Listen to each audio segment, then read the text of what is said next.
Alors nous nous trouvons dans le parc d'activités La Sucrerie à Frasnes-les-Anvins.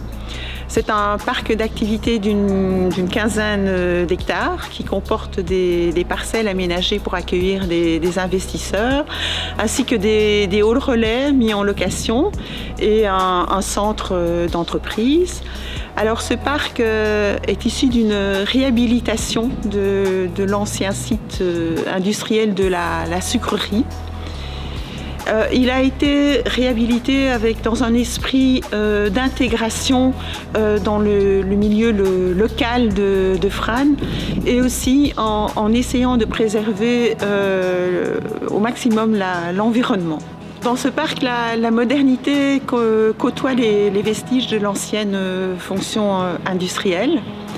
Ainsi, par exemple, les structures des anciens halls ont été conservées. Les anciens bassins de décantation ont retrouvé une deuxième vie maintenant. Ce sont une réserve naturelle où les oiseaux migrateurs viennent se reposer. Et l'ancienne tour a été également préservée et finalement le lieu phare, le point phare, le symbole du parc d'activités et de son ancienne activité. Pour cette réhabilitation, on a été guidé par la volonté de réduire l'impact environnemental du projet, notamment au travers du tri et du réemploi des matériaux issus des démolitions.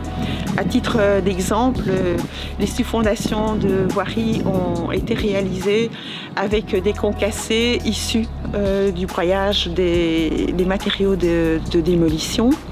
Les boues des bassins de décantation ont été assainis et les eaux pluviales de ruissellement des parcelles sont acheminées via des noues jusqu'à un bassin naturel végétalisé et jusque vers les bassins de décantation qui servent actuellement de réserve naturelle et on maintient ainsi un niveau d'équilibre d'eau. Le quatrième bâtiment sera réhabilité prochainement. Le projet est à l'étude actuellement. Les mêmes principes de préservation environnementale seront mis en œuvre avec une attention peut-être un peu plus particulière pour l'éco-construction, par la mise en œuvre de matériaux biosourcés issus de l'agriculture, qui sont des matériaux recyclables, renouvelables et peu transformés. Les filières sont encore à l'étude dans notre projet, mais on compte utiliser soit des blocs de chanvre ou des panneaux de paille compressée. Donc ce sont des matériaux qui sont anciens finalement, puisque la chaume, la jute étaient des matériaux qui étaient déjà utilisés jadis.